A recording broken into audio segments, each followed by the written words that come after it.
The new home. Geeti stood at the familiar iron gates of St. Mary's Academy, clutching her small brown suitcase with both hands. Behind her, the convent bells chimed 8 o'clock. Today, they sounded different somehow, like cheerful goodbyes. Sister Maria stood beside her, one gentle hand resting on Geeti's shoulder. "Remember what we talked about, dear," she said quietly. "Be respectful, be helpful, and be yourself. Just try not to get into trouble too much." Geeti nodded, her throat slightly tight. She had been so focused on whether her grandfather would want her that she hadn't thought much about leaving the only home she could really remember. The dormitory with its creaky beds, the dining hall that always smelled like cabbage and disinfectant, the courtyard where she and Lalita had spent so many afternoons. It wasn't perfect, but it was hers. A black ambassador car rounded the corner and pulled up to the gate with a soft rumble. The driver, a middle-aged Sikh man with a kind face, stepped out and touched his turban respectfully to Sister Maria. "Miss," he asked, "I am Harpreet Singh. Colonel Sahib has sent me to bring you home." Home. The words felt strange and hopeful and terrifying all at once. Sister Maria hugged Geeti gently, smelling of lavender soap and old books. "God bless you," she whispered. "You're braver than you know." The car's interior was neat and clean, with a small brass Ganesha figurine on the dashboard. As Harpreet Singh started the engine, Geeti pressed her face to the window and watched the convent grow smaller and smaller until the trees swallowed it completely. "First time visiting Colonel Sahib?" Harpreet Singh asked, glancing at her in the rearview mirror. "Yes."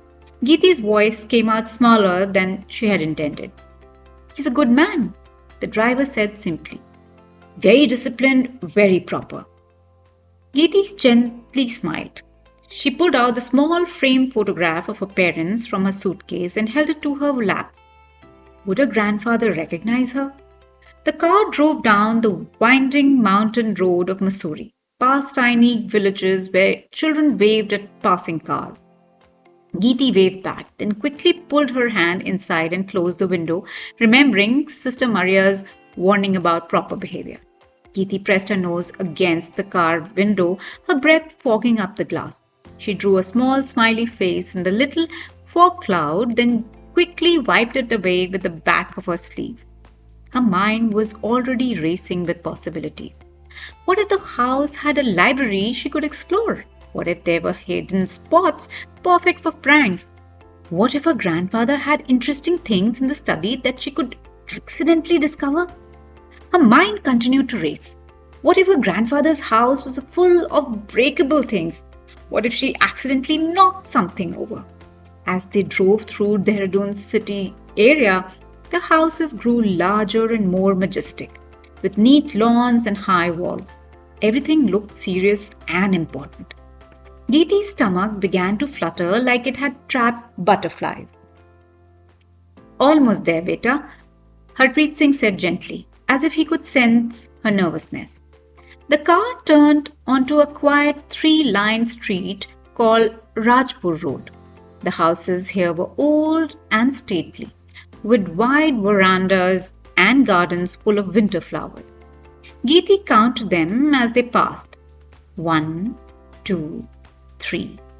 Until Harpreet Singh slowed down and turned into a gravel driveway. "Here we are," he announced. Geeti's breath caught in her throat. The house was bigger than she had imagined, its ivy-covered stone walls rising up against the grey sky, giving it a feeling that a lot of stories hid in those walls. A wide veranda ran across the front, supported by thick white columns. Everything was perfectly neat, from the swept driveway to the precisely trimmed hedges. It looked like the kind of house where one was expected to tiptoe and whisper.